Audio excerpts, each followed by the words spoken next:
হ্যাঁ, তার মানে স্ট্র্যাটেজিক ম্যানেজমেন্টের সংজ্ঞা হলো strategic management is a science and art of formulating, implementing and evaluating strategies to achieve it's objective. আচ্ছা, তো এটা সংজ্ঞা হয়ে গেল। এই সংজ্ঞার মধ্যে একটা জিনিস ঢুকে গেছে, সেটা হলো স্ট্র্যাটেজিক ম্যানেজমেন্টের স্টেজ কি কি। আমরা এখানে 3টা স্টেজ পেলাম। ফর্মুলেশন একটা স্টেজ, ইমপ্লিমেন্টেশন আর একটা হলো ইভালুয়েশন। এই 3টা স্টেজ, ইভালুয়েটিং 3টা স্টেজ হয়ে গেল। তার মানে 2টা প্রশ্ন উত্তর হয়ে গেল। এর বাইরেও ইম্পর্টেন্ট প্রশ্ন হলো মিলিটারি স্ট্র্যাটেজি এবং বিজনেস স্ট্র্যাটেজি। তো স্ট্র্যাটেজি শব্দটা মিলিটারি যুদ্ধক্ষেত্রে ইউজ করা হতো, সেই ক্ষেত্রে উদ্দেশ্য হতো প্রতিপক্ষকে ধ্বংস করে দেওয়া, শেষ করে দেওয়া। কিন্তু বিজনেসে যখন স্ট্র্যাটেজি শব্দটা ইউজ করা শুরু হলো, এর উদ্দেশ্য এরকম হলো না যে প্রতিপক্ষ অর্থাৎ কম্পিটিটর যে থাকে তাকে ধ্বংস করে দেওয়া উদ্দেশ্য না, বরঞ্চ তার চেয়ে সুবিধাজনক অবস্থায় যাওয়া, অর্থাৎ কম্পিটিটিভ অ্যাডভান্টেজ পাওয়াটাই হলো উদ্দেশ্য এখানে। তো প্রতিপক্ষ থাকুক মার্কেটে, কোনো ডোন্ট ওয়ারি, সমস্যা নেই, কিন্তু তার চেয়ে আমি ভালো থাকি মার্কেটে, এটাই হলো স্ট্র্যাটেজির উদ্দেশ্য, বিজনেস স্ট্র্যাটেজির উদ্দেশ্য। এটাই মূল পার্থক্য। এছাড়াও অন্যান্য কিছু পার্থক্য আমরা ক্লাসে আলোচনা করেছিলাম। এরবারে একটা প্রশ্ন ছিল সুন্দর, সেটা হলো কেন কিছু firm, why some firm don't know strategic planning বা স্ট্র্যাটেজিক ম্যানেজমেন্ট। কিছু ফার্ম কেন কোনো স্ট্র্যাটেজিক প্ল্যানিং বা স্ট্র্যাটেজিক ম্যানেজমেন্ট করে না? উত্তর অনেকগুলো হইতে পারে, তবে সাধারণ সেন্স আমরা বলতে পারি অনেক ফার্ম অতি ছোট, অনেক ফার্মের আসলে এই রিসোর্সের লিমিটেশন আছে, যে লিমিটেশন দিয়ে পুরো স্ট্র্যাটেজিক ম্যানেজমেন্ট ইমপ্লিমেন্ট করা আসলে সম্ভব হয় না, অথবা চেঞ্জিং এনভায়রনমেন্ট এত হাই যে এখানে কোনো স্ট্র্যাটেজি আসলে কার্যকর হয় না, বরঞ্চ সার্ভাইভাল, যে যেভাবে সার্ভাইভ করতে পারে।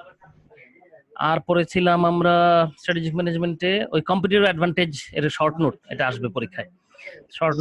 শর্ট নোটটা লিখতে গেলে আপনাকে লিখতে হবে এটাই ভাবে, শর্ট নোটটা স্ট্র্যাটেজিক কম্পিটিটিভ অ্যাডভান্টেজ কাকে বলে এটা একটু বুঝিয়ে বলতে হবে। এটার অর্থ হলো যে প্রত্যেকটা ফার্ম তার এমন কিছু বিষয় থাকে যেটা অন্যের মধ্যে নাই, ফলে মার্কেটে তার একটা গুরুত্ব থাকে।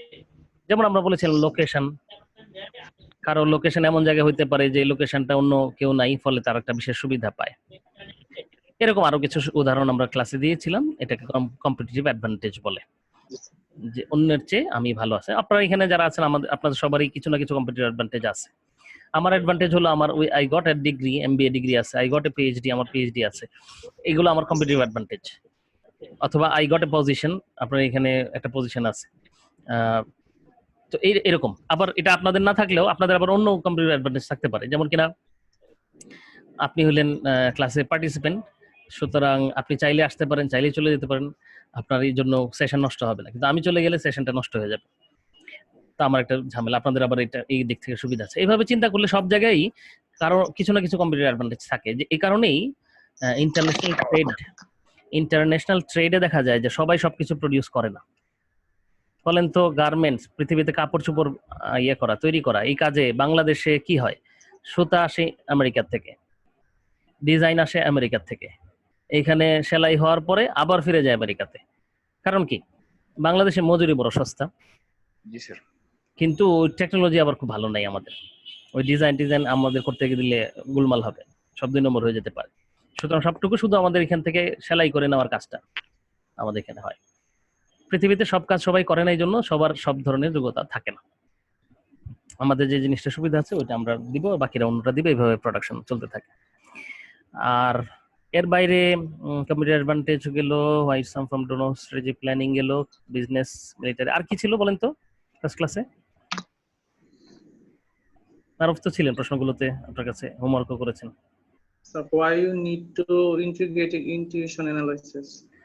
আচ্ছা, মারুফ কথা বলছেন কিন্তু আমরা শুনতে পাইনি, যে কামরুলের কথাটা শোনা গেল। তো কেন আমরা কেন আমাদেরকে করতে হয়, ইন্টিগ্রেট করতে হয় ইনটিউশন আর অ্যানালাইসিস? এর উত্তর আসলে এই প্রশ্ন আর একটা প্রশ্ন একই, সেটা হলো why management is a art and science. এই প্রশ্ন করলেও যে কথা, আর এই যে why you need to integrate, মানে ইন্টিগ্রেট করা, একসাথে করতে হয় ইনটিউশন এন্ড অ্যানালাইসিস মানে তো বুঝেনি, ফর্মুলা বেসড একটু যোগ বিয়োগ এগুলো করা, আর ইনটিউশন নিজের বুদ্ধি সেন্স কাজে লাগাতে হয়। আচ্ছা, এর কারণ হলো একটা কথা তো আমরা বলতেই পারি, strategic management purely analysis based না। কেউ খুব ভালো অ্যানালাইজ করতে পারে, এই জন্য ভালো স্ট্র্যাটেজিক ম্যানেজমেন্ট হয়ে যাবে, এটা বলা যায় না।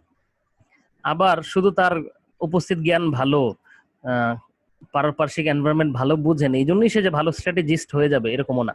তাকে কিছু স্ট্র্যাটেজি শিখতে হয়, কিভাবে স্ট্র্যাটেজি তৈরি করতে, এগুলো জানতেও হবে।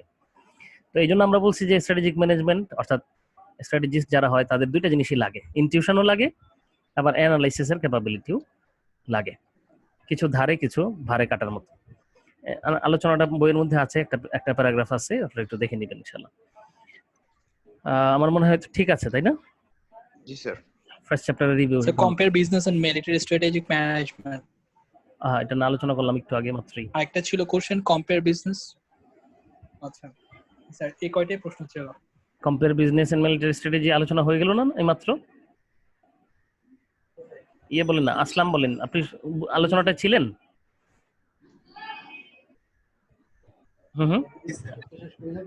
বিজনেস।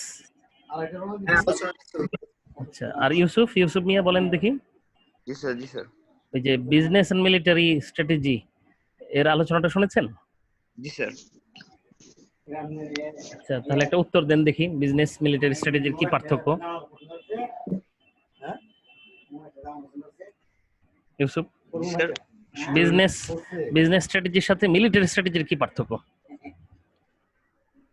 স্যার সম্পূর্ণ বিপরীত স্যার। এতটুকু বললে তো হবে না, সম্পূর্ণ বিপরীত। কেউই তো কারো বিপরীত না। আপনি আমার বিপরীত মানে আপনি ছাত্র আমি শিক্ষক, এতটুকু বললেই তো হয়ে যাচ্ছে না। অনেক কিছু মিলও তো থাকে। আপনার চোখ আছে আমারও চোখ আছে, আপনার দাঁত আছে আমার দাঁত আছে, মানে কিছু মিল কিছু বেমিল তো থাকেই। তো বিজনেস স্ট্র্যাটেজির সাথে মূল পার্থক্যের জায়গাটা কোন জায়গাটা? মিলিটারি ধরতে পেরেছেন কিনা? মিলিটারি স্ট্র্যাটেজিটা হচ্ছে অ্যাসাম্পশন অফ কনফ্লিক্ট। স্যার শুনতে পাচ্ছি না আমি স্যার। শুনতে পাচ্ছেন না? হ্যাঁ ঠিক আছে, ঠিক আছে, আপনারা দেখে নেবেন। হ্যাঁ, আমরা আলোচনা করলাম বাকিটা, যেহেতু রিভিউ ক্লাস আমরা খুব লম্বা সময় এখানে নিতে চাইবো না, কারণ চ্যাপ্টার 3 তো পড়তে হবে আমাদের। স্যার আমি একটু বের হয়ে আবার ঢুকি স্যার, আমার সমস্যা হইতেছে স্যার। আচ্ছা ঢোকেন, বের হয়ে ঢোকেন। আর আসলাম আপনি বলেন দেখি তাহলে।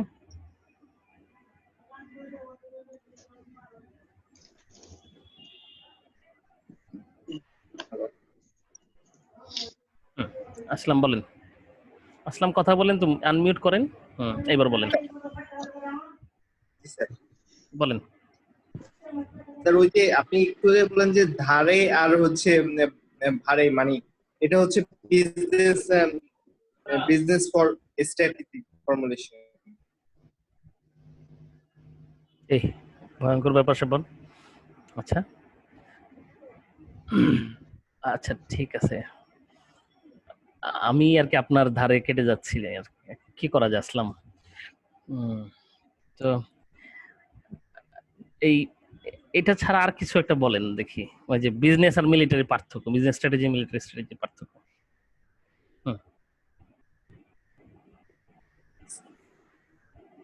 স্যার একটু ঠিক বলতে পারবো না স্যার। আচ্ছা ঠিক আছে, আমরা লম্বা আলোচনা করেছি ক্লাসে, এই জন্য এখন অল্প বললে যারা ক্লাসে ছিলেন তাদের রিভিউ হয়ে যাবে ভালো, কারণ তারা অনেকটা আলোচনা আগেও শুনেছেন, তো জাস্ট একটু রিলেট করে নিতে পারবেন যে এখানে এটা ছিল। আমরা এখানে বিজনেস স্ট্র্যাটেজির সাথে মিলিটারি স্ট্র্যাটেজির একটা পার্থক্য বললাম, যে স্ট্র্যাটেজি শব্দটা মূলত মিলিটারি থেকে এসছে, পরবর্তীতে business people started using it, তারা এটা ব্যবহার শুরু করে দিল, তাই তো? কিন্তু মিলিটারি পয়েন্ট অফ ভিউ থেকে স্ট্র্যাটেজি বলতে যেটা বোঝায় যে অপোনেন্ট মানে প্রতিপক্ষ, এনিমি, প্রতিপক্ষকে ধ্বংস করে দেওয়া, নির্মূল করে দেওয়া, সমূলে উৎপাটন করা, এটা হলো তাদের উদ্দেশ্য। হাউএভার বিজনেস স্ট্র্যাটেজির উদ্দেশ্য কম্পিটিটর, যে মানে প্রতিযোগী যে আছে তাকে সমূলে উৎপাটন নয়, rather to gain competitive advantage. Competitive advantage পাওয়াটাই হলো উদ্দেশ্য এখানে, এটা চাই ওরা। যেমন আমরা চাই এখানে ক্লাসে আরেকজনকে ফেল করানোই আমার উদ্দেশ্য না, আমার উদ্দেশ্য হলো যে ভাই তুই ফেল কর পাস কর কিছু আসে যায় না, আমি যেন ভাই পাস করে যাই। আমার সব স্ট্র্যাটেজির মূল কাজ তো এটাই। তো তাই তো আপনারা কি মিলিটারি অ্যাপ্রোচে এগোন নাকি বিজনেস অ্যাপ্রোচে এগোন ক্লাসে পরীক্ষায়? Business approach. Business approach. Business approach, business অ্যাপ্রোচে কি থাকে? পারস্পরিক প্রতিযোগিতা থাকে, জি স্যার। ভালো করার চেষ্টা থাকে, তার চেয়েও ভালো করার ইচ্ছা থাকে, কম্পিটিটিভ একটা কম্পিটিশন থাকে অবশ্যই। জি স্যার। হাওয়েভার এনিমি হয়ে যায় না, শত্রু হয়ে যায় না, তারা আরেকজনকে ধ্বংস করে দিতে চায় না। জি স্যার। এটা একটু এখানে একটু ওখানে তো অ্যাগ্রেসিভ থাকে, এখানে less aggressive, but however competition তো থাকে। আরো কিছু পার্থক্য আছে, আমি বলছি একটা পার্থক্য আপনি অবশ্যই লিখেন যে অন্তত, বাকিগুলো আরো কিছু পয়েন্ট তো আছে বইয়ের মধ্যে, দেখবেন একটা দুইটা খুঁজে বের করবেন। আমার মনে হয় 3টা পয়েন্ট পর্যন্ত ভালোভাবেই নোট করা যায়, ওখান থেকে দেখে নিলে হবে ইনশাল্লাহ। আচ্ছা, এর বাইরে আমরা যা আলোচনা করেছি ইনটিউশন অ্যানালাইসিস, এটা মিলাইতে হয়, ওই যে ধারে ভারে যেটা বললেন ওটা খেয়াল রাখলে হবে ওখানে। আমার মনে হয় চ্যাপ্টার 1 ইজ গুড এনাফ, যথেষ্ট আলোচনা হয়েছে। হ্যাঁ, এখান থেকে একটা ফুল সেট অফ কোশ্চেন থাকবে, একটা কোশ্চেন চ্যাপ্টার 1 থেকে হবে। আর চ্যাপ্টার 1 এর আমি অলরেডি কোশ্চেন অ্যানাউন্স করে দিয়েছি কি কি থাকবে, সব মিলিয়ে কোশ্চেনগুলো এবং অ্যাসাইনমেন্ট কোশ্চেনও দিয়েছি, তো ওইটা ওইভাবে আপনারা খেয়াল রাখবেন, ঠিক আছে? আচ্ছা, তাহলে আমরা এখন ফিরে আসি চ্যাপ্টার 2 তে। চ্যাপ্টার 2 এর আলোচনা বিষয় ছিল দুইটা ইম্পর্টেন্ট কোশ্চেন ছিল এখানে। একটা ছিল বিজনেস ভিশন এবং বিজনেস মিশন। মিশন। প্রত্যেকটা organisation firm should have a vision and a mission. তার মানে ভিশনও থাকতে হবে, মিশনও থাকতে হবে। ভিশনটা একটু দূরের, মিশনটা দূরের। তুলনামূলক একটু কাছের, তাই তো? একেবারে সব দূরের কথা বললে তো হবে না, কাছের জিনিসও বলতে হবে। তো আমরা একটু দূরের লক্ষ্য আর একটু কাছের লক্ষ্য। তো ভিশন বলতে সাধারণত একটু অ্যাবস্ট্রাক্ট করে বলা হয়। অ্যাবস্ট্রাক্ট তো বুঝেনি, যেটা ধরা ছোঁয়া যায় না, এরকম করে বলা হয় কথাটা। হ্যাঁ, মিশনটাকে অনেক স্পেসিফিক করে বলে দেওয়া হয় যে এটা, হ্যাঁ, যেমন আমরা ভালো মানুষ হতে চাই, তো ওইটা ভিশন হইতে পারে কথাটা। মিশন হবে হলো আমরা সত্যবাদী হতে চাই, আমরা আমাদের লেনদেনে ক্লিয়ার থাকতে চাই, তাই তো, ইত্যাদি ইত্যাদি। এর ভালো মানুষের যা যা বৈশিষ্ট্য এক দুইটা বললেন যে আমার এটা উদ্দেশ্য। আপনি ভালো ভালো ছাত্র হতে চান, আপনি এটা ভিশন হিসেবে বললেন। মিশন হিসেবে বলতে পারেন আমি ফার্স্ট হতে চাই ক্লাসে, অথবা আমি রেগুলার 100% অ্যাটেন্ডেন্স নিশ্চিত করতে চাই। এগুলো আপনার কি হবে, এগুলো মিশন। কারণ কি এগুলো আরো ক্লিয়ার, আরো স্পেসিফিক করে বলা হলো, মিশন হলো। তো ভিশনটা একরকম, মিশনটা আরেক রকম। তাহলে কিভাবে হয়, এটা একটা বইয়ের মধ্যে সুন্দর সংজ্ঞা দেওয়া আছে। বইয়ের মধ্যে দেওয়া আছে যে what you want to be, তুমি কি হতে চাও, এটা হলো vision. What you want to be, তুমি কি হতে চাও, এটা হলো তোমার ভিশন। আর হোয়াট ইজ ইউর বিজনেস, তোমার কাজ কি? বিজনেস মানে অবশ্য কাজ। আপনি একজন আরেকজনকে প্রশ্ন করতেন হোয়াটস ইউর বিজনেস, তোমার কাজ কি? বিজনেস মানে তুমি কি নিয়ে ব্যস্ত। এমনি বিজনেস মানে ব্যবসা আমরা বুঝি, কিন্তু ইংলিশে বিজনেস শব্দটা ব্যাপক। আপনার কি নিয়ে ব্যস্ত এরকম বলতে চাইলেও আপনি এটা প্রশ্ন এভাবে করতে পারেন, হোয়াট ইজ ইউর বিজনেস, আপনার বিজনেস কি, আপনার কাজের ব্যস্ততা কি নিয়ে। আমাদের সবাই লাইভে আছেন, যে নামে কি এসছেন, আপনার কি সমস্যা? আপনি লাইভে থাকছেন না, মানে আপনি কি এখন তো উনি বের হয়ে চলে গেলেন, যে মনে কষ্ট পেয়ে গেছে এখন, এইরকম কথা না বলাই ভালো ছিল। আচ্ছা, তো আচ্ছা আমরা কি বলতে চাচ্ছিলাম, তাহলে ভিশন দাঁড়ালো what you want to be, তুমি কি হতে চাও এটা। আর হোয়াট ইজ ইউর বিজনেস, এটা হলো মিশন। এই দুইটা শব্দ, মানে দুইটা line, what you want to be এটা বিজনেস ভিশনে লিখবেন, আর হোয়াট ইজ ইউর বিজনেস এটা লিখবেন হলো মিশনের জায়গা। তাহলে আপনি বুঝবো যে অন্তত আপনি বইয়ের সাথে আছেন, আপনার প্রশ্ন হয়ে গেল। বাকি তো বোঝার ব্যাপার তো বুঝে গেছেনই। একটা বিষয় আমাদের ইম্পর্টেন্ট হলো বুঝতে পারা। আপনি বুঝতে পারার জন্য ওইটা আমি যেভাবে বললাম এভাবে যদি চিন্তা করেন। স্যার এটা কি হোয়াট ইজ আওয়ার বিজনেস এইভাবে, স্যার যখন আমরা লিখবো তখন হোয়াট ইজ আওয়ার বিজনেস এভাবে লিখবো না sir? What is our business যখন লিখবো মিশনেরটা হোয়াট ইজ আওয়ার বিজনেস এভাবে লিখবো স্যার, নাকি ইউর বিজনেস? আচ্ছা, ইউর বিজনেস। G sir. লিখবেন আসলে এইভাবে না, আপনি সংজ্ঞা যখন লিখবেন তখন এবার লিখবেন if we answer the question জি হ্যাঁ, হোয়াট ইজ আওয়ার বিজনেস, তো হয়ে গেল, আওয়ার হিসেবে লিখলেন। অথবা ইউর লিখলেও অসুবিধা নেই, কারণ কি এটা আলটিমেটলি মিন করে এইভাবে। এটা বড় বিষয় না, বড় বিষয় হলো আপনি the answer of the question of that is mission, the answer of the question of that is mission. ওই কোয়েশ্চেনের উত্তর হলো ভিশন, এটার উত্তর হলো মিশন। আচ্ছা, তাহলে ভিশন মিশনের সংজ্ঞা হয়ে গেল। এখন পার্থক্য তো অলরেডি আইডেন্টিফাই করেই ফেলছেন। যখন সংজ্ঞা দুইটা জেনে গেছেন, পার্থক্য তো বলতেই পারছেন। একটা হলো অনেক দূরের, একটু কাছের, অনেক স্পেসিফিক, একটা অ্যাবস্ট্রাক্ট। Concrete abstract. ক্লিয়ার একটা হচ্ছে ফিউচার, একটা হচ্ছে প্রেজেন্ট। হ্যাঁ রাইট, প্রেজেন্টও না ঠিক, একটু নিকট ভবিষ্যৎ, একটা দূর ভবিষ্যৎ, আরেকটা জায়গায়। এভাবে একটা দুটো পার্থক্য, তিনটা পার্থক্য আপনি লিখলেই ইনশাআল্লাহ আমরা বুঝতে পারলাম। তো সংজ্ঞা পার্থক্য হয়ে গেল। একটা ইম্পর্টেন্ট কোশ্চেন, আরেকটা ইম্পর্টেন্ট কোশ্চেন ছিল এই চ্যাপ্টারে, সেটা হলো যে মিশন স্টেটমেন্টের কম্পোনেন্ট। 9 কম্পোনেন্টস। 9 components, fine. আপনি বলবেন 9টা কম্পোনেন্ট আছে একটা মিশন স্টেটমেন্টে, 9টা জিনিস থাকতে পারে বা থাকা উচিত। সব 9টাই সবার জন্য প্রযোজ্য নাও হতে পারে। তো আমরা অর্গানাইজেশন টু অর্গানাইজেশন ভেরি করে, কিন্তু আমরা যে কাজটা করব যে 9টা কম্পোনেন্টের নাম লিখে দিব, যে এই কম্পোনেন্ট, ঠিক আছে? এই কম্পোনেন্ট নাম বইয়ের মধ্যে আছে, সুন্দর দেখে নেবেন ওইগুলোই। এখানে খুব বোঝানোর কিছু নাই, যেমন কিনা কাস্টমার ওরিয়েন্টেশন থাকে, কাস্টমার থাকে, কাস্টমার সম্পর্কে একটা দুটা শব্দ থাকে, প্রফিটেবিলিটি নিয়ে কথা থাকে, গ্রোথ নিয়ে থাকে, অথবা প্রোডাক্ট এন্ড সার্ভিস, প্রোডাক্টটা নিয়ে, মার্কেট নিয়ে একটা কথা বলা উচিত, এমপ্লয়ি নিয়ে কথা বলা উচিত, এমপ্লয়ি, তাই না? এমপ্লয়ি, টেকনোলজি নিয়ে কথা বলা উচিত। এগুলো কম্পোনেন্ট। এই কম্পোনেন্ট গুলোর নাম দিবেন এগুলোর। রাইট রাইট, ইমেজ এটা নিয়ে বলতে পারি। তো এইভাবে আপনি এর কথা হয়ে গেল, কম্পোনেন্ট গুলো হয়ে গেল। এই দুইটা কোশ্চেনই আমাদের এই চ্যাপ্টারের ইম্পর্টেন্ট। এর বাইরেও দুইটা কোশ্চেন আছে, ইম্পর্টেন্স, সিগনিফিকেন্স, ঠিক আছে? সিগনিফিকেন্ট বৈশিষ্ট্য ছিল, ক্যারেক্টারিস্টিক্স, হ্যাঁ right. G sir, characteristic of mission.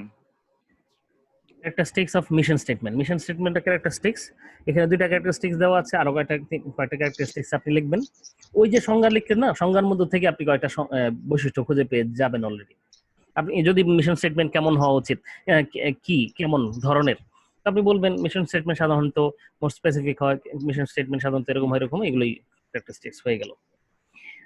তো আরো এখানে আলাদা করে কয়েক দুটা প্যারা লেখা আছে, এখান থেকে দেখে নেবেন। এরবারে একটা প্রশ্ন আমি বলছিলাম পরে রাখতে, সেটা হলো সিগনিফিকেন্স। যদিও আমি দিতে চাই না, তারপরেও অনেক সময় দিয়ে দেই, কারণ মানে যদি আপনি যা ইচ্ছা তাই লিখেন, একটা থাকে না, একটা garbage in garbage out, garbage in করার জন্য তো জায়গা থাকতে হয় অনেক সময়। তো এই হিসেবে বেনিফিট গুলা চাওয়া যেতে পারে, কিন্তু কোনো অর্থ নেই, এই পরীক্ষায় এটা সাধারণত আসবে না। তারপর আপনি পড়েন, কারণ যদি অনেকে জিজ্ঞেস করে, এই বলো তো বাবু বিজনেস ভিশন বা মিশনের কি দরকার, তখন যদি আপনি বলেন যে কোনো দরকার তো আমার মনে হয় না, তো বলবো এগুলো কেন পড়ছো তাইলে? এটা তো ঝামেলা হয়ে গেল না? মানে অতি ছোট প্রশ্ন আবার অতি ইম্পর্টেন্ট প্রশ্ন হয়ে যায় অনেক সময়। যেমন অ্যাকাউন্টিং থেকে মাস্টার্স করার পরে, এমবিএ করার পরে কেউ একজন অ্যাকাউন্টিং এর সংজ্ঞা জিজ্ঞেস করলো, আপনি দিতে পারলেন না সংজ্ঞাটা, তো সে বাপু এখন একদম সব রহস্যের উদ্ঘাটন করে ফেললো। ওহো, তাহলে তো আপনি কিছুই শিখেন না অ্যাকাউন্টিং এ। অথচ অ্যাকাউন্টিং অনেক কিছু শেখা হয়েছে, সংজ্ঞাটা ঠিক ওইভাবে যে সংজ্ঞা দেওয়া ওটা হয়তো পারি নাই। এই জন্য উনি বুঝে নিলেন আমি অ্যাকাউন্টিং এর সংজ্ঞাই জানি না, মানে অ্যাকাউন্টিং এর কিছুই জানি না। তো এইগুলো একটা ঝামেলার বিষয়। তো এই সব ঝামেলা এড়ানোর জন্য অনেক সময় যে গুরুত্বর যে কথাটা, গুরুত্ব শিখে নিতে হয়। তো আপনি গুরুত্ব, একটা দুইটা গুরুত্ব তো বলবেনই। আরে ভাই কি বলেন, ভিশনই না থাকলে, ভিশনই যদি কারো না থাকে, তাহলে সে চলবে কি নিয়ে? আর স্ট্র্যাটেজিক ম্যানেজমেন্ট করতে হলে তো আগে একটা গোল সেট করতে হয় না? এই গোল অ্যাচিভ করার জন্যই তো সবকিছু। তো এই গোলটা কি? গোলটাই তো ভিশন বা মিশন। তো যার গোল নাই, আপনার ছোটবেলা রচনা লিখছে না, যার এইম ইন লাইফ নাই, তার নাকি যে নৌকা, পাল ছাড়া নৌকা, মানে মাঝি ছাড়া নৌকা, ইত্যাদি ইত্যাদি সব। আপনাদের তো জ্ঞান সাহিত্যের অভাব নাই, তো ওগুলো দিবেন ইনশাল্লাহ, আমার মনে হয় ইট উইল ডু, চলে যাবে। আচ্ছা, এখন তাহলে কি হয়ে গেল, এটা এখানে শেষ কথা আলোচনা, এই চ্যাপ্টার শেষে চ্যাপ্টার 3 শুরু করা যায়। আমরা কি বলতে পারি যে চ্যাপ্টার 1 2 আমাদের রিভিউ হয়েছে ভালো করেই? জি স্যার। আপনারা যদি 30-35 জন ক্লাস করেন, আজকে আছেন 6 জন, তার মানে আগামী দিন দেখা যাবে আপনারা মাইনরিটি হয়ে যাবেন, মেজরিটি বলবে যে না স্যার আমাদের চ্যাপ্টার 1 আমরা পড়ি নাই, 2 আমরা পড়ি নাই। তো ওনাদেরকে দয়া করে বলবেন যে এইসব কথা না বলে এই চ্যাপ্টার 1 2 এর কথা, ওই কোশ্চেন আছে, অ্যাসাইনমেন্ট আছে, আপনারাও আছেন, কোশ্চেন অ্যাসাইনমেন্ট এবং আপনাদের সাথে এটা মিল করে নিয়ে এগুলো পড়ে ফেলতে, নিজেরা পড়ার চেষ্টা করতে। তারপরেও সমস্যা থাকলে তো আমার সমাধান আছে, কিন্তু ওইটা নিয়ে আবার ডিটেইল আমরা আরেকটা ক্লাস বন্ধ করতে চাইবো না, ঠিক আছে? এখন আমরা পেজ উল্টাচ্ছি, চ্যাপ্টার 3 তে চলে যাব। বই আজকে বলছিলেন যে পাওয়া যাবে, আসলে কি পাওয়া গেছে? ইফরাত তো অনেক কষ্ট করে অফিস থেকে আসছে, এই যে একজন বই দেখাচ্ছেন, রাজীব। হ্যাঁ রাজীব, গুড বয়। তারপরে আর বাকি স্যার কিনি নে এখন কিনবো স্যার। কিনবেন না? আর কেউ বই দেখাবে? স্যার আপনার সাথে কথা দিছিলাম নেক্সট ক্লাসে বই দেখাবো স্যার, দেখাইছি কিন্তু স্যার। বইটা কি তখনই ছিল হাতে? মনে হয় স্যার ছিল মনে হয়। না না স্যার ছিল না স্যার। তাই সাধারণত ওই যে টাকা পয়সা থাকলেই ওয়াদা করা যায় যে দিব, না থাকলে পেয়ে দিব, এরকম পরহস্তে ধন রেখে তো বিশ্বাস করা যায় না। গ্রন্থগত বিদ্যার পরহস্তে ধন, ধন এটা না হয় বিদ্যা না হয় ধন, মানে এই বইটাও দোকানে থাকলে কিভাবে বলা যায় যে এটা বই আছে। আচ্ছা এখন ঠিক আছে, আপনি স্মার্টলি ম্যানেজ করতে পারছেন, কিন্তু তারপর তো আপনি মাইনরিটি হয়ে গেলেন। মাইনরিটি হয়ে গেলে তো সমস্যা। আচ্ছা তারপর আমি খুশি, মাইনরিটিরাই নাকি সাকসেসফুল লোক তো মাইনরিটি হয় সাধারণত, সফল কাম লোক অল্পই হয়, তাই না? ব্যর্থ ব্যর্থ লোক আবার অল্প হয়। আমরা এই যে মিডল ক্লাস এরাই মেজরিটি থাকে সব সময়। তো দুই পক্ষেই সুবিধায় থাকে, মাঝখানের পক্ষ একটু ঝামেলায় থাকে মেজরিটির কারণে। তো কি করা যায় আমরা মেজরিটি পিপল? স্যার আমাদের কি sir next Friday sir class হবে না স্যার? নেক্সট ফ্রাইডে ক্লাস নিতে পারছি না বলি না আজকে ক্লাস নিতে চাইলাম। আমি চাইলাম না যে ক্লাসটা মিস হোক, কিন্তু কি করা যাবে, দিন ব্যস্ত থাকবে। আর টাইমটা হয়ে গেছে আমার জন্য বেশ অড, সকালে হলেও ঠিক ছিল হয়তো, কিন্তু এইসব ঝুট ঝামেলা সামলে উঠতে না পেরে তো আজকে ক্লাসটা করলাম। নেক্সট ক্লাসটা ওকে কবে স্যার, হবে? তাহলে স্যার নেক্সট ফ্রাইডের পর থেকে স্যার নেক্সট ফ্রাইডের পর থেকে তারপরে এগুলো সবগুলো ইয়েতে হবে, ফ্রাইডেতেই হবে সবগুলো। এখন আমরা ভবিষ্যৎ কম বলতে পারি, কারণ আপাতত যতদূর দেখা যাচ্ছে সামনে ক্লাসটা দেখতে পাচ্ছিলাম না, এই জন্য বললাম, পরে দেখা যাক, সামনে চলতে থাকে। আচ্ছা এখন চ্যাপ্টার 3 শুরু করা যাক, পরে আমরা এই ক্লাস শেষে আবার এই কথাটা আলোচনা করে নিব। আপনি মনে করে দিন আমাকে যে পরের ক্লাসটা কখন কিভাবে। আচ্ছা চ্যাপ্টার 3 এর বিষয়বস্তু হলো আমাদের স্ট্র্যাটেজিক ম্যানেজমেন্টের একটা মডেল আছে। ও আচ্ছা, ফার্স্ট চ্যাপ্টারে এই বিষয়টা ইম্পর্টেন্ট, মডেলটা আমরা আলোচনা করিনি, পড়ি নাই, কারণ ওগুলো চলতে চ্যাপ্টার পড়তে মডেলটা এসে যাবে। মডেলটা এরকম ছিল স্ট্র্যাটেজিক ম্যানেজমেন্টের, যে সবার আগে একটা মিশন বা ভিশন স্টেটমেন্ট ঠিক করতে হবে। এটা হলো নাম্বার 1, প্রথম কাজ। এরপরের কাজ হলো একটা কোম্পানির এনভায়রনমেন্ট, পরিবেশ। এই পরিবেশ আবার দুই রকম, ইন্টারনাল, এক্সটার্নাল। তো অর্থাৎ কোম্পানির নিজের ভেতরের একটা পরিবেশ আছে, আবার কোম্পানির বাইরের একটা পরিবেশও আছে। পরিবেশ বলতে বোঝাচ্ছে কিছু উপকরণ যেগুলো কোম্পানিকে প্রভাবিত করে, কোম্পানির পারফরমেন্স, এই যে আউটপুট, যেটা কোম্পানির প্রফিটেবিলিটি, আউটপুট, এগুলোকে প্রভাবিত করে। এরকম বিষয় আছে তো নাকি? প্রত্যেকেরই আছে, সবারই আছে, আপনারও আছে, আমারও আছে, যে এমন কোনো বিষয় আছে যেটা আমার পারফরমেন্সকে প্রভাবিত করে। একইভাবে কোম্পানি নিজেরও এরকম অনেক বিষয় আছে যেটা কোম্পানির পারফরমেন্সকে প্রভাবিত করে। এগুলোকে আমরা পরিবেশ বলছি। তো আমাদের কাজ হলো, প্রথম কাজ তো বললামই, যে একটা ভিশন বা মিশন স্টেটমেন্ট ঠিক করা, যে এটা ভিশন আমার, এটা মিশন। স্ট্র্যাটেজিক ম্যানেজমেন্ট শুরু হয়ে গেল, শুরুর প্রথম কাজ হয়ে গেল। এরপরের কাজটা হলো কোম্পানির ইন্টারনাল আর এক্সটার্নাল, দুইটা, ইন্টারনাল আর এক্সটার্নাল, তাহলে দুইটা বিষয় হলো এই দুইটা এনভায়রনমেন্টকে অডিট করা, এই দুইটা এনভায়রনমেন্টকে স্ক্যান করা, এই দুইটা এনভায়রনমেন্ট খোঁজ খবর যাচাই বাছাই করে এটার কি অবস্থা, বেশ খোঁজ খবর নিয়ে এটাকে নিশ্চিত করা যায় এই এনভায়রনমেন্টটা কি অবস্থায় আছে, এনভায়রনমেন্টের ইন্ডিকেটর গুলো কি কি পয়েন্ট আছে যেগুলো খুব ইম্পর্টেন্ট আমার জন্য, আমাকে খুব বেশি প্রভাবিত করে। আপনি আপনার নিজের ব্যাপারে দেখতে পারেন যে আপনার পড়াশোনা ভালো হওয়ার জন্য কি কি জিনিস দরকার, আপনার নিজের ভিতরে কিছু জিনিস দরকার থাকতে পারে। আমার ক্লাস ভালো হওয়ার জন্য কি কি জিনিসের প্রয়োজন হয়, যেমন এই ক্ষেত্রে বর্তমান সময় আমি বলতে পারি যে আমার নিজের ভেতরগত ইস্যু হলো আমি যদি ক্লাসের প্রিপারেশনটা ভালো নিতে পারি, আগে ক্লাসটা ভালো হয়। বাইরের পরিবেশের মধ্যে আছে, যেমন যদি ইন্টারনেট কানেকশনটা ভালো থাকে, ভালো ক্লাস হয়, কানেকশন ভালো না হলে ক্লাসটা মন্দ হয়। আবার আপনারা ভালো হইলে, অর্থাৎ number of participant, integrated participant যদি পাওয়া যায় তাহলে ক্লাসটা ভালো হয়। ক্লাস ভালো হওয়ার জন্য তো পার্টিসিপেশন একটা ইম্পর্টেন্ট ইস্যু। তো এগুলো বাইরের ইস্যু। আবার এরকম ভেতরের অনেক বিষয় আছে। আমার যদি মনটা ভালো থাকে তাহলে ক্লাসটা ভালো হয়, মনটা ভালো না থাকলে, এমনিতেই প্রেশার বেশি থাকলে তখন চাপে জিনিস নষ্ট হয়ে যায়, ভেতরে জানা জিনিসও তখন আর বলতে পারা যায় না, বা বলতে পারি না, বা ইচ্ছে করে না তখন। তো তো এইসব কারণে আমার পারফরমেন্সটা কম ভালো মন্দ মানে কম বেশি হয়ে থাকে। একটা কোম্পানিরও তো এরকম অনেক জিনিস আছে, তাই না?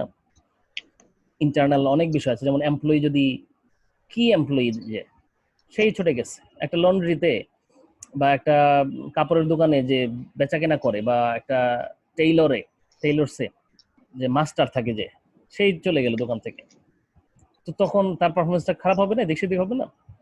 তো কি এমপ্লয়ি আছে কি নাই, বা কোম্পানির নিজেদের মধ্যে এমপ্লয়িদের মধ্যে কনফ্লিক্ট, সৌহার্দ্য আছে না দৌহার্দ্য আছে, মানে সুসম্পর্ক নাকি দুঃসম্পর্ক, এইসব বিষয় ইম্পর্টেন্ট। আবার বাইরের বিষয় ইম্পর্টেন্ট। এখন করোনা পরিস্থিতির কারণে সবার কারো কাছে টাকা পয়সা নাই, আপনার ব্যবসা ভালো হবে কিভাবে? আপনার পারফরমেন্স তো শুধু আপনার জন্য না, অন্য অনেক কিছুর সাথে জড়িত। কাস্টমারই চায় না, আপনি ভালো প্রোডাকশন দিলেই কি হবে? তো এরকম বাইরের অনেক বিষয় আছে। তো ভেতরের বাইরের এই সব বিষয়গুলো যেগুলোর দ্বারা পারফরমেন্স প্রভাবিত হয়, এগুলো আইডেন্টিফাই করা একটা কাজ। আইডেন্টিফাই করাটা একটা কাজ, কি কি ফ্যাক্টর আছে, এই ফ্যাক্টরগুলোর মধ্যে কার গুরুত্ব বেশি কার গুরুত্ব কম, এটাও খুঁজে বের করতে হবে, গুরুত্বের হিসেবে তালিকা করতে হবে। তাই তো? সবার গুরুত্ব তো সমান না, আর সব সময়ও সমান হয় না, তাই তো? কখনো কখনো এরকম হয় যে বিশেষ একটা ফ্যাক্টর খুব গুরুত্বপূর্ণ হয়ে যায়, কখনো এরকম হয় যে না, বিশেষ ওই পয়েন্ট না হয় আরেকটা পয়েন্ট মোর ইম্পর্টেন্ট হয়ে যায়। তো এই জন্য which one is important or which one is more important, এই বিষয়গুলো খুঁজে বের করা হলো পরের কাজ। তার মানে ফার্স্ট স্টেপ যেটা ভিশন মিশন, এর পরের স্টেপটাই দাঁড়াবে হলো এটা, যে ইন্টারনাল এবং এক্সটার্নাল এনভায়রনমেন্ট অডিট করা। বোঝা গেছে কথাটা? Internal and external environment audit করা। এরপরে কি কাজ সেটা এখন আর বলবো না, কারণ যখন সময় আসবে তখন বলবো। এখন এতটুকু বলেই শেষ হয়ে যাবে, কারণ কি আমাদের চ্যাপ্টার 3 এর বিষয়বস্তু হলো এক্সটার্নাল অডিট। চ্যাপ্টার 3 এর বিষয় কি? External audit. অডিট শুনে আবার ভয় পেলেন কিনা? অডিট মানে কি? ওই আপনার অডিট পরীক্ষা যারা পড়াশোনা ক্লাসে না থাকে তারা যেটা হয় অডিট, ওরা তো শব্দ বিশারদ হয়। What is external audit? ওনার শব্দ বিশারদ যেহেতু উনি ওই এক্সটার্নাল শব্দের মানে জানেন, অডিটের মানে জানেন, সুতরাং একটা সংজ্ঞা উনি লিখে দিচ্ছেন, কিন্তু এর সাথে আমাদের কোনো সম্পর্কই নেই। কারণ স্ট্র্যাটেজিক ম্যানেজমেন্টে এক্সটার্নাল অডিট বলতে কোনো সময় আমরা ওই যে অ্যাকাউন্টিং অডিটের মতো অডিট বুঝি না, কোনো অডিটর আসেও না, তো অডিটর এসে কোনো কাজও করে না এখানে। অ্যাসেসমেন্টের যেটা হলো যে এসিউরেন্স দেওয়া না দেওয়ার কোনো বিষয় নাই এখানে। কিন্তু লোকজন আবার ইন্টারনেট থেকে ঘেটেই লেখেন কিনা জানি না, এক্সটার্নাল অডিট প্রশ্নটা আসা মাত্রই ওনারা it is an assurance service by the external party লিখে শুরু করে দিলেন। মানে হলো উনি ক্লাসে ছিলেন না, মানে হলো ওনার বইয়ের সাথে কোনো সম্পর্ক ছিল না। তো আমরা এটা দুঃখ, এই দুঃখ আমি পেতে পারি, বেশি পাই না যদি ক্লাসে না থাকেন। কিন্তু আপনারা যারা ক্লাসে থাকেন তারপরেও যখন লিখে ফেলেন না, তখন আসলে একটু দুঃখ পেয়ে যাই। কারণ তখন তো আবার মনে হয় যে আমি আসলে আপনাদেরকে ডেলিভারটা করিনি, নিজের দায়বদ্ধতার একটা প্রশ্ন থেকে যায়, তাই না? এখন আপনারা এই 5 জনও যদি এই কথা লিখতে শুরু করেন, এক্সটার্নাল অডিট শোনা মাত্র ওটা লিখতে শুরু করে দেন, তখন তো একটু সমস্যায়। কি লিখবেন আপনারা? আপনারা লিখবেন হলো এই লাইনটা লিখবেন 161 নম্বর পেজের, পেজ 61 এর প্রথম লাইনটা, the nature of external audit. The purpose of an external audit is to develop a finite list of opportunities that could benefit the firm and threats that could be avoided. এই লাইনটা লিখবেন সবার আগে। হ্যাঁ,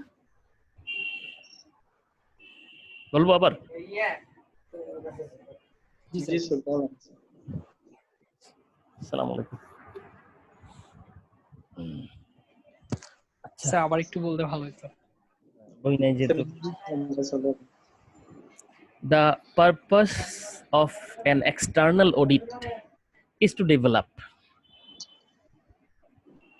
তার মানে external auditor purpose. The purpose of an external audit is to develop.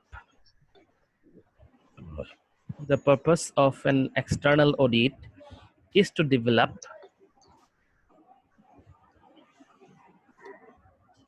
G sir. আচ্ছা, is to develop লিখছি না? The purpose of an external audit is to develop a finite list, FINITE, finite, sorry sir, sir আমার এখানে net সমস্যা করতেছে, মাঝে মাঝে লাইনটা কেটে দিতেছে। আচ্ছা, আপনার জন্য একটা কাজ করতে পারি আমি সুন্দর। আপনি সেটা হলো আপনাকে একটা চ্যাটের মধ্যে চ্যাট খুঁজে পাবেন তো আপনি নাকি? জি sir. The purpose of an external audit is to develop a finite list. দেখো তো এই সব এই পর্যন্ত দেখতে পাচ্ছেন কিনা? আমি লিখে দিলাম চ্যাটের মধ্যে। জি স্যার। খুঁজে জি পাচ্ছেন? স্যার, হ্যাঁ। দেখা যায়? জি স্যার। জি স্যার। হ্যাঁ, সুন্দর, তাহলে তো পেয়ে গেলেন। তার মানে আপনি এখন বলি the purpose of an external audit is to develop a finite list. List. List বল একটা লিস্ট তৈরি করা তার মানে উদ্দেশ্য, তাই তো? ক্লিয়ার কিনা কথাটা? জি স্যার। জি স্যার। এক্সটার্নাল অডিটের উদ্দেশ্য কি?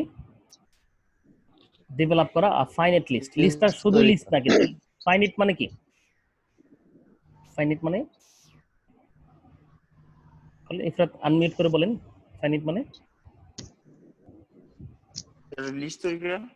লিস্ট তৈরি করা তো হলো ফাইনাইট শব্দটা আছে না একটা আগে, একটা অ্যাডজেক্টিভ। ফাইনাইট বলতে স্যার ফাইনাইট বলতে বোঝাচ্ছে মানে আমরা যেগুলা মানে আপনার অডিট করার পরে যেগুলো আমরা বাহির করতে পারবো আর কি।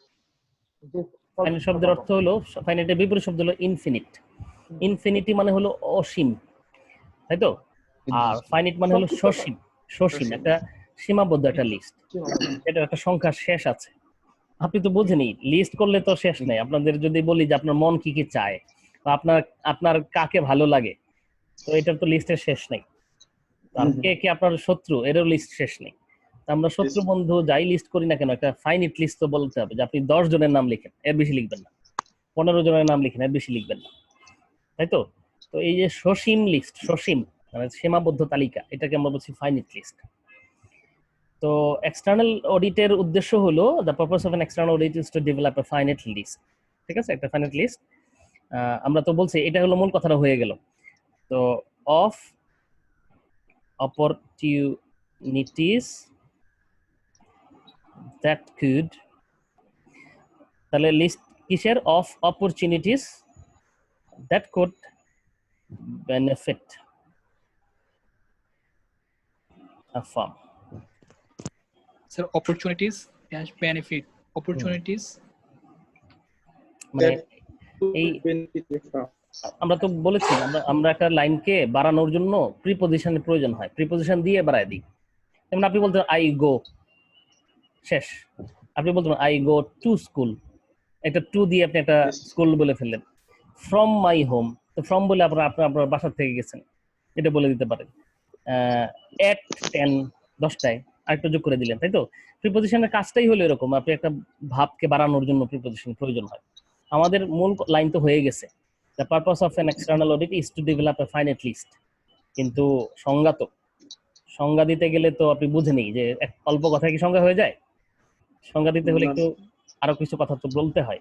আরো কিছু কথা বলবো কিভাবে? এইভাবে বললাম, of opportunities that could benefit a firm. এটা কিসের লিস্ট হবে? List of opportunities. কিছু অপরচুনিটি মানে তো বোঝেন, অপরচুনিটি মানে কি? সুযোগ। হ্যাঁ হ্যাঁ, রাইট। মানে কিছু সুযোগের কথা, মানে এরা ভালো। অপরচুনিটি মানে কিছু আপনার ভালো জিনিস।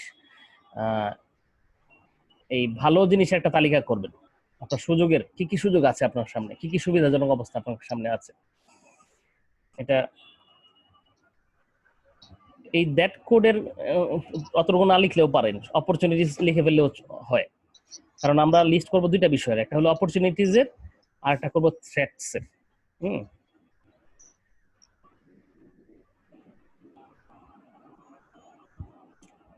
বুঝতে পেরেছেন?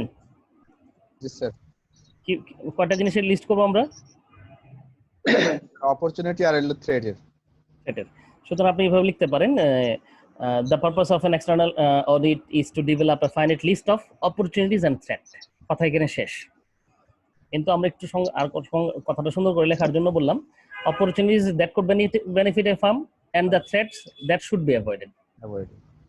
বুঝলেন তো? অপরচুনিটি হলো যেটা ফার্মকে বেনিফিট দেয়, বেনিফিট হোক, এটা এই ধরনের অপরচুনিটি।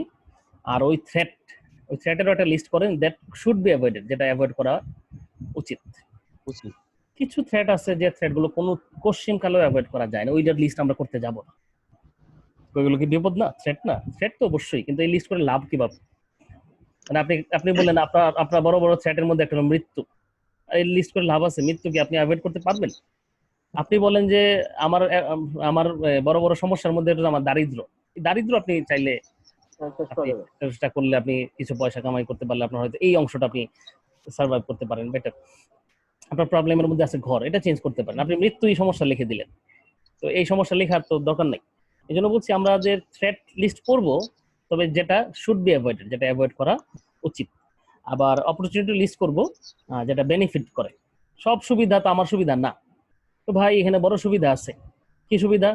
দেশে ভাই এখন যে ইন্টারনেট কানেকশন সবাই নিচ্ছে, আপনি তো ইন্টারনেট ব্যবসাই করেন না, ইন্টারনেট কানেকশন সবাই নিলে আপনার তাতে কি আসে যায়? সব কথা তো মাথা ঘামায় লাভ নাই। আপনার যে ব্যবসা, এই ব্যবসার সাথে যেটা সম্পর্ক, এইরকম সুবিধার কথাগুলো না লিখবেন আপনি। বোঝা গেছে কথাটা? যে সমস্ত জিনিস ঘটতেছে, যেমন ট্যাক্স, ভাই ট্যাক্সের রেট একদম কমায় দিছে, ফ্রি করে দিছে, কোনো ট্যাক্স নাই এখন। কিসের? কাগজের উপরে। আপনি কি কাগজের ব্যবসা করেন? না না, আমি তো ডিমের ব্যবসা করি। তো ডিমের ব্যবসার সাথে আপনার ট্যাক্সের কি সম্পর্ক? ট্যাক্স, ডিমের ট্যাক্স তো কমেও নাই বাড়েও নাই। সুতরাং এটা আপনার অপরচুনিটি হলো কোত্থেকে? সুতরাং আপনি খুঁজবেন ওই সমস্ত opportunities that that could benefit a farm, আমার ফার্মকে যেটা বেনিফিট দিতে পারে, ওই সমস্ত অপরচুনিটি গুলো আপনি লিস্ট করবেন। আবার ওই সমস্ত থ্রেটও লিস্ট করবেন যেটা আপনাকে আহ, আপনাকে আপনার অ্যাভয়েড করা উচিত। আমার মনে হয় লিখে ফেললাম এক্সটার্নাল অডিট কাকে বলে, এটার একটা কথা। যদি বা এখানে পারপাস হিসেবে লেখা, পারপাস অর্থ উদ্দেশ্য, উদ্দেশ্য হিসেবে লিখতে পারেন। আচ্ছা, এই চ্যাপ্টারে একটা ইম্পর্টেন্ট বিষয় আপনাকে শিখতে হবে। এই সংজ্ঞাটার বাইরেও, এক্সটার্নাল অডিট কাকে বলে, এইসব কথার বাইরেও আরেকটা জিনিস শিখতে হবে, যেটা হলো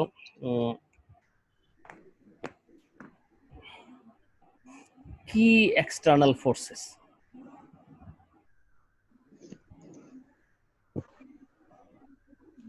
ঠিক আছে?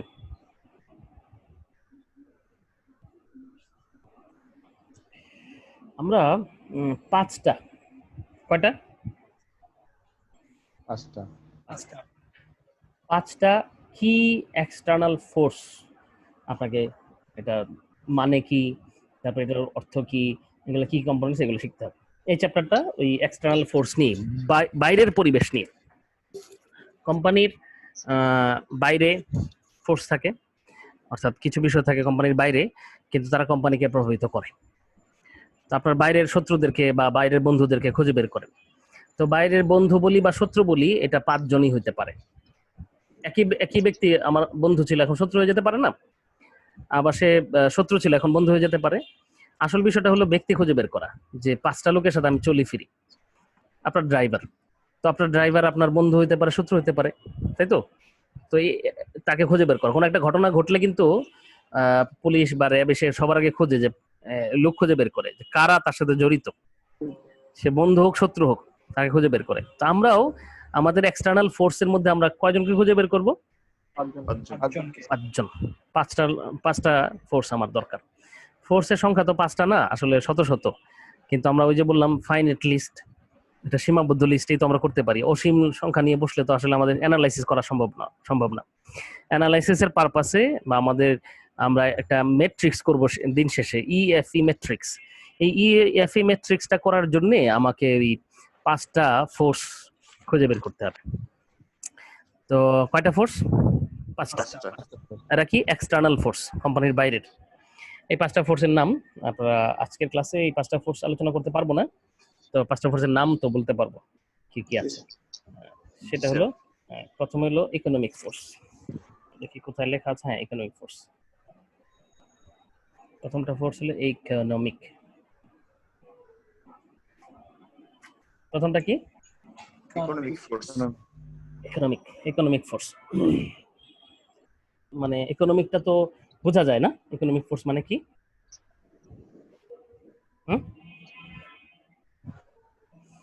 ইকোনমিক মানে কি?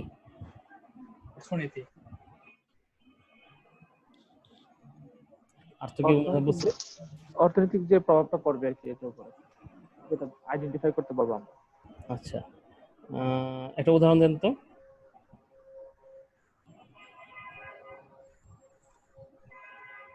ওই যে একটু আগে ট্যাক্স রেটের কথা বললাম না, এটা তো একটা ইকোনমিক ফোর্স না? বা ইন্টারেস্ট রেট, হঠাৎ করে লোনের ইন্টারেস্ট রেট কমে গেছে, তো আপনার ইকোনমিক একটা প্রভাব পড়বে না? আপনি ব্যাংকে টাকা জমা রাখছিলেন, এখন তো টাকার ইন্টারেস্ট কম আসবে, আবার ইন্টারেস্ট রেট বেড়ে গেছে, এখন আপনি লোন নিতে গেছেন, এখন দেখেন মহা সমস্যা, অনেক ইন্টারেস্ট দিতে হয়ে যাচ্ছে। তো আপনার একটা ইকোনমিক প্রভাব তো পড়বেই।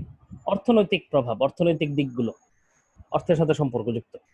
এখন আর এই লাইনে এই এই খাতে কোনো লোনই পাওয়া যাচ্ছে না কোথাও, তো আপনি ব্যবসাটা করবেন কিভাবে? ব্যবসা করতে গেলে তো নিজের টাকা দিয়ে ব্যবসা করা যায় না, তো এই পরিমাণ ব্যবসা করতে হলে আপনার ঋণের দরকার, তো ঋণ আর পাচ্ছেন না, এখন ঋণ অ্যাভেলেবল না এখন আর নম্বর, অথবা এখানে খুব ঋণ পাওয়া যাচ্ছে। তো এরকম একটা বিষয়, এগুলো অর্থনৈতিক বিষয়। তো এই অর্থনৈতিক বিষয়গুলি একটা ফোর্স, আমরা বলছি ইকোনমিক ফোর্স। আরেকটা ফোর্সের নাম হলো সোশ্যাল, কালচারাল এন্ড ডেমোগ্রাফিক। এই তিনটা মিলিয়ে একটা, তিনটা মনে বানায় ফেলবেন না আবার।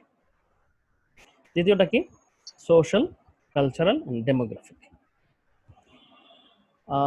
আগে লিখেন, লিখে রাখেন, লিখলে তো পড়া হয়ে যাবে অনেকটা, হ্যাঁ।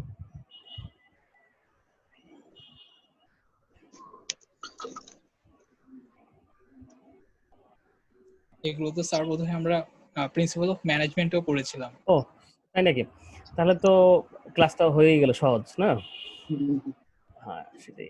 আমাদের এগুলো কি স্যার সোশ্যাল আর কালচারাল এটা কি একটা ভিতরেই নাকি স্যার? একটার ভিতরে ডেমোগ্রাফিক ফোর্স। আমরা আসলে অনেক ফোর্স না বানাই, তিনটার মিলে একটা জিনিস বানাইলাম, কারণ এগুলো কাছাকাছি। সোশ্যাল যে বলতে যা বোঝায়, কালচারাল বলতে একটু অন্য কিছু বোঝায় কিনা জানি না, কিন্তু একই তো। সোসাইটি যা, কালচারও তো তাই। আমার দেশের কালচার মানেই তো আমার দেশের সমাজ, তাই না?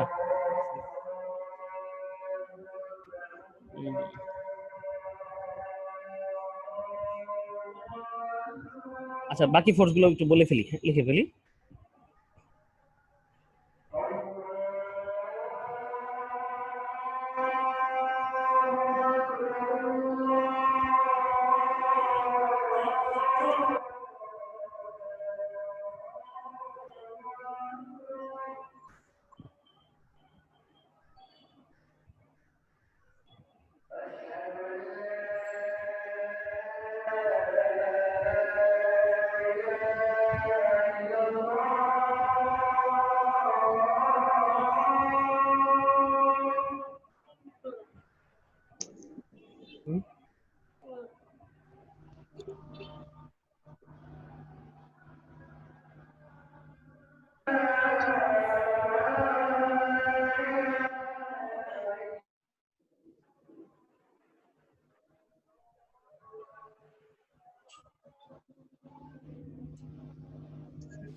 রাজীব নতুন চুল কাটছস? হ্যাঁ? বুঝি নাই। স্যার কি চলে গেছে? আরে না, আছে রাজীব? লাইন আছে, আছে আছে। দিচ্ছে, আজান দিচ্ছে। রে বেটা চুল। আসলাম ভাই, সালাম আলাইকুম।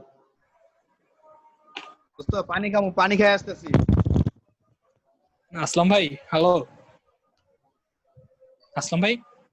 জি জি বলেন। সালাম আলাইকুম। ভাই আপনার অবস্থা এমন কেন? হ্যাঁ, কেমন? শুকায় মুখে কি অবস্থা? পুরো শুকায় টুকে একদম কেমন হয়ে গেছে? টেনশন, দেখছো না? প্রেসার? আরে না দাদা, ব্যবসায় কোন সময় বেটা কোন সময় শুকায় বেটা। হ্যাঁ বাইরে তো শুকে আছে। রিজা বলো বিয়ের সাথে নাকি বলে প্ল্যানিং চলতেছে। স্যার আসলাম ভাই। হ্যাঁ, আসলাম ভাই। আরে হ্যাঁ আসলাম ভাই, দাওয়াত দিবেন তো নাকি না হুট করে ফেলবেন? ওই যে ভাই আসলে সবার সময়ের জন্য এই এই যুবাবস্থার জন্য আসলে কাউরে বলতে পারি নাই এই সেই নাকি। হ্যাঁ আজান দিতেছে, পরে কথা বলি, আজান দিতেছে। আজান তো শেষ।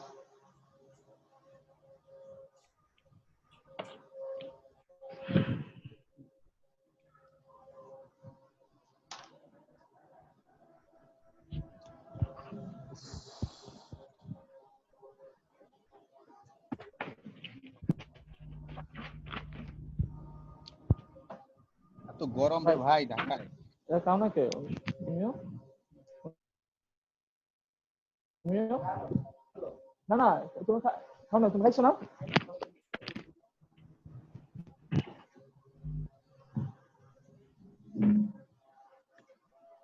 রে,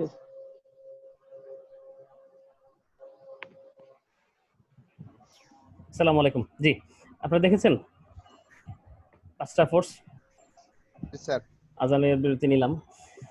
তো পাঁচটা ফোর্স লিখেছেন, ইকোনমিক 1 নম্বর, 2 নম্বর social cultural demographic, number 3 political government and legal, Governmental and legal, number 4 technological, competitive. Competitive.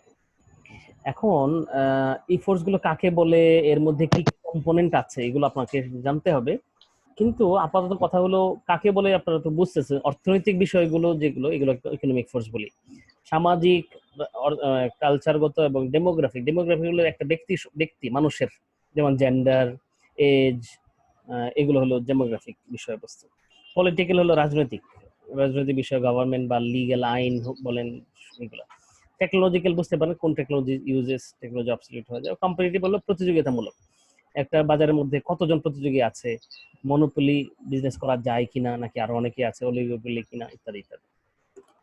তবে আপনাদের জন্য সহজ যেটা, বইয়ের মধ্যে আপনি এটার একটা লিস্ট পাবেন, টেবিল পাবেন। টেবিলগুলো খুঁজে খুঁজে এটা দেখে নেবেন, কারণ আপনি যতই ভালো বোঝেন না কেন, সংজ্ঞাটা হয়তো ভালোভাবে দিতে পারবেন, কিন্তু কম্পোনেন্ট জানতে চাইলে তখন আবার আপনি খুঁজে পাবেন না কম্পোনেন্ট। তো এই জন্য এখানে বইয়ের মধ্যে লিস্ট আছে, এই কম্পোনেন্ট গুলো। স্যার পরীক্ষাও কি স্যার এইভাবে লিস্ট করে দিব পরীক্ষায়? পরীক্ষায় যে কি আসবে সেটা এখন বললে আপনি ভয় পেয়ে যাবেন। সুতরাং আপাতত স্টেপ বাই স্টেপ এগো। পরীক্ষায় এতটুকু তো আমি সন্তুষ্ট হব না, পরীক্ষায় ইএফই ম্যাট্রিক্স করতে বলবে, ইএফই ম্যাট্রিক্স। তো এই ম্যাট্রিক্স এর কথা এখন বললে আপনি এখন তো কিছু বুঝতে পারছেন না, তাই না? আবার ঝামেলা মনে হচ্ছে আপনার কাছে। কিন্তু এখন আস্তে আস্তে এগুলো যান, কম্পোনেন্ট গুলো খুঁজে পেয়ে গেলে পরে আস্তে আস্তে আমরা একটা ম্যাট্রিক্স পর্যন্ত যেতে পারবো।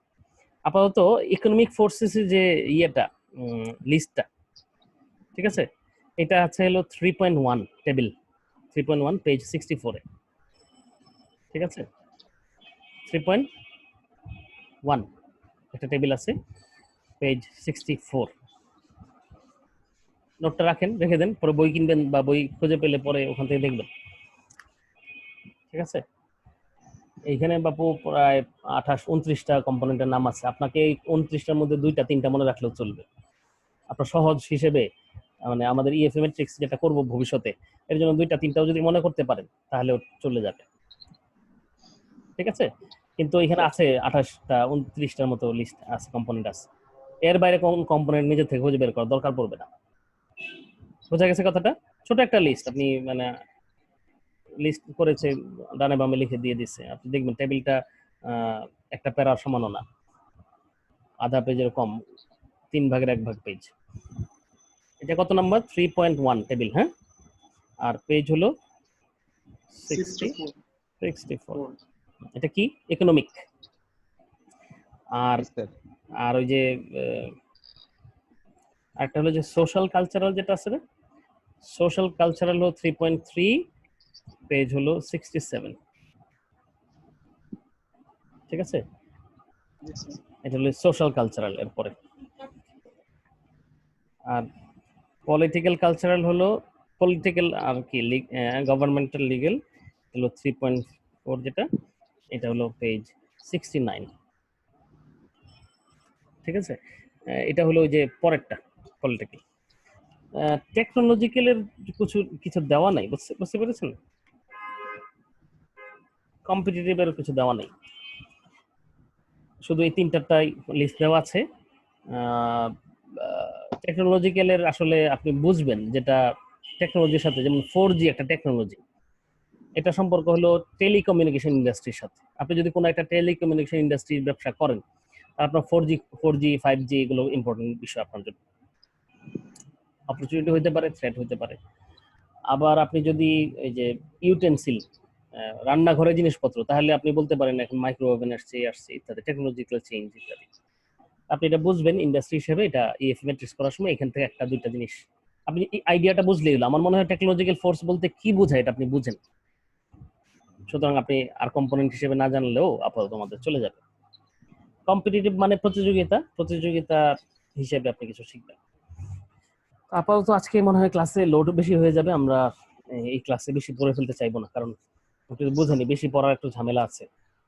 অ্যাবজর্ব করা শুধু ঝামেলা না, বেশি এগিয়ে গেলে পরে আবার এই যে বাকিরা ফিরে এসে মেজরিটি ফোর্স এসে আমাদেরকে মাইনরিটি বলবে যে রিভিউ করে। তো আমি আর এই রিভিউ এখন যে পরিমাণ জমছে, আমার যেটা মনে হয় যে পরের ক্লাসে যদি সব রিভিউ করতে হয়, চ্যাপ্টার 1 রিভিউ করেন, 2 রিভিউ করেন, 3 রিভিউ করেন, একটা ক্লাস চলে যাবে স্যার। একটা ক্লাস, এরপর আর ওই ক্লাসে আর নতুন কিছু যোগ করার সুযোগ পাবো না হয়তো।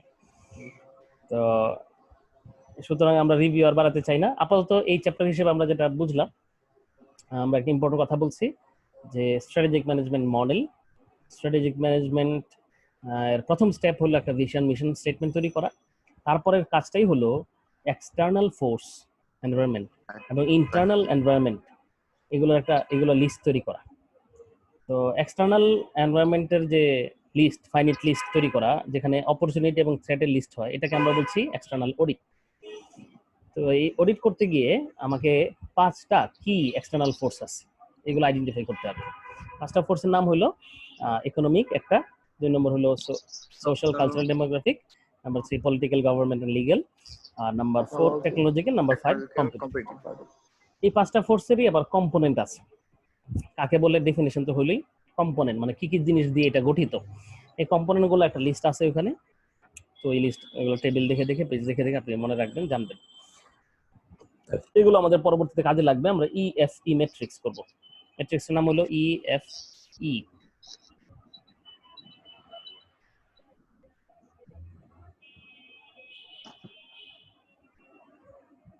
ইএফই ম্যাট্রিক্স, এটা পরে ইএফই ম্যাট্রিক্সটা নেক্সট ক্লাসেও পারবো না। ইএফই ম্যাট্রিক্স আরো অনেক কথাবার্তা আছে, তো এরপরে ক্লাসে ইনশাআল্লাহ। আপনি বুঝতেই পারছেন আমরা একটু কোর জায়গার মধ্যে চলে যাচ্ছি। ইএফই ম্যাট্রিক্সটা পেরে গেলে তারপরে আমরা আইএফই ম্যাট্রিক্স করব। এই দুটো হয়ে গেলে সর্ট পর্যন্ত চলে যাব। সর্ট হয়ে গেলে তারপর অল্টারনেটিভ স্ট্র্যাটেজি শিখবো 16টা। তার মানে ইএফই, আইএফই, সর্ট, তারপরে 16টা স্ট্র্যাটেজির নাম, তারপরে চয়েস, শেষ। এই 5টা জিনিস আমাদের সামনে থাকবে, আর 5টা, আর এই পড়াও শেষ আমাদের স্ট্র্যাটেজিক ম্যানেজমেন্টের পড়াশোনা। আমি মনে হচ্ছে আজকে আর কন্টিনিউ করতে চাচ্ছি না। আপনার তো মন খারাপ হয় কিনা আপনাদের যে এত অল্প পড়াশোনা? অল্প বলতে এত কষ্ট করে পড়ার জন্য আসলেন, বসলেন। তবে আপনারা তো সবাই বাসায় মনে হচ্ছে, তাই না? বাসায় হ্যাঁ, জগন্নাথে যদি আসতে হইতো তাহলে আপনি একটা দাবি করতেই পারতেন যে এত কষ্ট করে আসলাম 2 ঘন্টা জার্নি করে, এখন আপনি বলেন যে চলে যান 10 মিনিট পরে। এটা তো হয় না। এখন তো আপনি বাসায় আছেন, বিদায় দিলে কি অসুবিধা? তো আমার মনে হয় আজান যেহেতু হয়ে গেছে, এটা আমরা অনার করি, আমরা নামাজের প্রিপারেশন নেই, নামাজ পড়ি। এক নামাজের পর আরেক নামাজের পর্যন্ত আমরা পড়াশোনা করলাম, অনেক পড়াশোনা হয়ে গেল। 2 কানেক্টিং নামাজ আমরা পড়াশোনাই হয়ে গেল। আমাদের কাজের মধ্যে হলো আপনাদের হোমওয়ার্ক, যেটা হোমওয়ার্কের কোশ্চেন গুলো হলো যে হোয়াট ইজ এক্সটার্নাল অডিট। ঠিক আছে, এটা এক্সটার্নাল অডিট কাকে বলে, এটা what are the 5 key forces, what are the 5 key external forces, 5টা কি এক্সটার্নাল ফোর্স কি কি? 3 নম্বর কোশ্চেন হলো define economic forces and mention 5 components of it. ঠিক আছে, আর 3 নাম্বার ইকোনমিক ফোর্সেস, 3 নম্বর প্রশ্নটা লিখে দিই। Different economic forces and mention 5. Mention, লিখে দিবে দাঁড়া,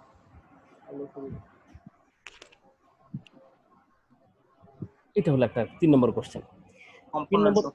3 নম্বর কোশ্চেন কিন্তু 3 নম্বর না, 3 মানে হলো ওই যে 3-এর মতো 4, 4-এর মতো 5, 5-এর মতো 6, মানে হলো 3-এর যে ইকোনমিক এই শব্দের জায়গায় আপনি লাগাবেন হলো সোশ্যাল। বুঝা গেছে? ডিফাইন সোশ্যাল ফোর্সেস, মানে social forces and mention 5 components of it. এটা 4 নম্বর। 5 নম্বরটা কি? Define political government legal forces and mention 5 মানে কম্পোনেন্টস। জাস্ট খালি আপনার ইকোনমিকের জায়গায় আমাদের বিভিন্ন এগুলো হ্যাঁ, চেঞ্জ রাইট রাইট, বুঝতে পেরেছি। রাইট, এই তো সুন্দর। কি তবে এক্সটার্নাল ফোর্সেস গুলো লাগাবো আর কি আমরা। হ্যাঁ, তবে টেকনোলজিক্যাল এবং কম্পিটিটিভ সম্পর্কে লাগবে না আবার। ওই শুধু এখানে জাস্ট খালি ডিফিনিশন দিলে হবে। ওইগুলা শুধু ডেফিনিশন লাগবে, এই কম্পোনেন্ট আর চাইবো না। তবে ওখানে ডেফিনিশন লাগবে। বোঝা গেছে? তাহলে কয়টা কোশ্চেন হলো আজকে আমার? 3, 4, 7টা কোশ্চেন। হ্যাঁ কোশ্চেন ওই আপনার 5টা ফোর্সের জন্য 5টা কোশ্চেন, 5টা ফোর্সের জন্য 5টা কোশ্চেন। ওই ওখানে কম্পোনেন্ট চাইবো না, কিন্তু কোশ্চেন তো আছে ফার্স্টে। 5টা কোশ্চেন মানে 5টা ফোর্সের জন্য, আর 2টা কোশ্চেন হলো যে কাকে বলে এবং 5টা ফোর্স কি। টোটাল 7টা কোশ্চেন। হ্যাঁ, 7টা। তো এই 7টা কোশ্চেনে আপনাদের হোমওয়ার্ক, কারণ আপনি এখানে আনইম্পর্টেন্ট কোশ্চেন কোনো আলোচনা করা হয়নি। এগুলো পরীক্ষার জন্য ইম্পর্টেন্ট। সবগুলোই হয়তো পরীক্ষা আসবে না, কিন্তু এগুলো থেকে আসবে। সুতরাং আপনাকে এই 7টারই প্রিপারেশন নিতে হবে। এই চ্যাপ্টারটা একটু বড়, মানে তুলনামূলক আগের 2 চ্যাপ্টার মিলিয়ে যা পড়াশোনা, এখানে এতটুকু পড়াশোনা আছে। তো ভালো বিষয় কি জানেন, এই চ্যাপ্টারটা এইভাবে যদি আমরা পড়ে ফেলি না, তারপরে আর চ্যাপ্টার 4 পড়ার জন্য আর কোনো সময় লাগবে না। 4টা ঠিক এই ধারাতে এগোয়ে যাবে। তো আপনার একটাতে ইএফএ ম্যাট্রিক্স করে ফেলতে পারলে পরে আপনারাই বুঝবেন যে তাহলে আইএফই স্যার ওকে তাহলে এইভাবে হবে, আপনার একটা ধারা বুঝে যাবে। ইনশাআল্লাহ। তো তাহলে আমরা বিদায় নিই আজকে এই পর্যন্তই। তো আমাদের নেক্সট ক্লাস স্যার। খুব ভালো কথা মনে করছেন। নেক্সট ক্লাস তো আমি তাহলে এই ফ্রাইডেতে নিতে পারছি না। তাহলে এই ফ্রাইডেটা আজকেই হলো স্যার। হ্যাঁ স্যার ফ্রাইডেটা তো আজকেই হয়ে গেল। ফ্রাইডে ক্লাস তো অ্যাডভান্স নিয়ে নিলাম। তাহলে মানডেতে হতে পারে কিনা এটা আমরা খোঁজ নেওয়া যায়। মানডে টিউসডে, কিন্তু আপনারা তো বললেন মানডে টিউসডেতে একটু ঝামেলা হয়। তো মানডে যদি না হয় তাহলে আর কোনো ক্লাস নাই, আর একটা ক্লাস হলো ইনশাআল্লাহ ইয়েতে। মানডে যদি ক্লাস নেওয়া সম্ভব না হয় মানডেতে, সোমবার, তাহলে ক্লাস হবে ইনশাআল্লাহ আরেকবার ফ্রাইডেতে। বোঝা গেছে কথাটা? তার মানে আগামী কত তারিখ? 11 তারিখ ক্লাস হচ্ছে না। 11 তারিখের জায়গায় ক্লাসটা হবে ইনশাআল্লাহ 12 শনি, 13 রবি, 14 তারিখ। না হলে অল্টারনেটিভ আমরা ফ্রাইডে করব। আচ্ছা, 14th or 18th, ঠিক আছে। 14 তারিখ হলো সোমবার, তাহলে হবে এই টাইমে 6:30 থেকে 8:30 পর্যন্ত থাকবে। আর যদি 14 তারিখ না হয় তাহলে 18 তারিখ হবে শুক্রবার, সেই ক্ষেত্রে হবে ওই 2:30 থেকে 4:30। Got it? স্যার আমরা কবে জানতে পারবো যে 14 তারিখে ক্লাসটা হবে কি হবে না? এই 14 তারিখ সকালবেলায় বুঝতে পারবেন। 14 তারিখ সকালে বোঝার জন্য আমার যে সিআর যিনি আছেন, ওই যে উনি আমাকে একটা ফোন দিলেই হবে 14 তারিখ সকালে, যে আপনাদের অবস্থাটা কি। অনেক সময় অন্যরা ক্লাস দিয়ে থাকতে পারে, দিয়ে দিলে আমি আর ঝামেলা করতে চাইবো না। আসলাম ভাই কি নেবেন? আসলাম ভাই শেয়ার দিয়ে দিই ক্লাস। যে কোনো একজন, আপনাদের সবাই তো এখানে সিআই, সবাই রাজা তো না। আপনি যে কোনো একজন ফোন দিলে আমি বুঝবো যে আপনারা অন বিহাফ ফোন দিয়েছেন, যে সেটা হলো নিশ্চিত করার জন্য সোমবার আমি ফ্রি আছি কিনা, আপনি এবং আমরা। তো কথাটা আমাকে সোমবার সকালেই কথা বলে ফেললে ভালো, তাতে আমি তখন লিংক দিয়ে দিলাম। আর যদি কথাবার্তা বলে দেখা যাচ্ছে না সোমবার ক্লাস হয় নাই, তাহলে ক্লাসটা হবে ইনশাআল্লাহ 18 তারিখ শুক্রবার 2:30টার সময়। বোঝা গেল? Okay sir. আচ্ছা, হোমওয়ার্ক যেগুলো যাচ্ছে এগুলো অ্যাসাইনমেন্ট আকারে তৈরি করে কিভাবে জমা দিতে হবে নাকি? স্যার আগেগুলো স্যার দিছি স্যার, সেকেন্ড আচ্ছা স্যার দ্বিতীয় এইচডব্লিউ স্যার দ্বিতীয় যেটা ছিল সেটা তো স্যার দেওয়া হয় নাই। হ্যাঁ, এখন স্যার হচ্ছে যে মানে সবাই তো এখনো করে নাই, কমপ্লিট করে নাই। তো স্যার সবগুলো স্যার কমপ্লিট করার পর এটা মানে সেকেন্ড কাজ করেন, ওই যে প্রথম থেকে 3 পর্যন্ত চেষ্টা করেন যে 14 তারিখ তো পর্যন্ত সময় পাওয়া গেল, আজকের থেকে প্রায় 1 সপ্তাহের উপরে সময় আছে, তাই না? তো এই পর্যন্ত যদি হয়ে গেল, না হলে 18 তারিখ পর্যন্ত হলে তো অনেক সময়। আমার মনে হয় বাকিদেরকে যোগাযোগ করে সবাই যেন অ্যাসাইনমেন্টটা করে ফেলে হোমওয়ার্ক হিসেবে, তাহলে তো আর এই যে ক্লাসের রিভিউটা কম লাগবে। স্যার ফার্স্ট হোমওয়ার্কটা স্যার 4 জন দিছিল, স্যার জমা দিয়ে দিয়েছি, আর সেকেন্ডটা 5 জন করছে আর কি স্যার, ওটাও জমা দেওয়া হয়ে গেছে 5 জনের। আর বাকি যারা না দিচ্ছে স্যার ওরা জমা দিয়ে দিবেন। হ্যাঁ ওটাই আর কি, বাকিদেরকে জমা দেওয়ার জন্য বললে যে যারা এখনো ক্লাসে আসেন নাই ক্লাস করেন এবং জমা দিয়ে দেন। ঠিক আছে স্যার আমরা কি হাতে লিখে খাতায় দেন ছবি তুলে দিলে কি হবে স্যার? এগুলো তো হবে তো, তখন আপনার হাতে চেহারার লিখে মতো, দিলে তো একটু আপনার সমস্যা। চেহারার মতো চেহারা দেখবো, আর তো না কিছু বলার কিছু সম্ভব হবে না। একটু লিখেন না, সফট কপি লিখেন, পরে একটা বই পাবলিশ করে ফেলেন আপনার নামে, তাই না?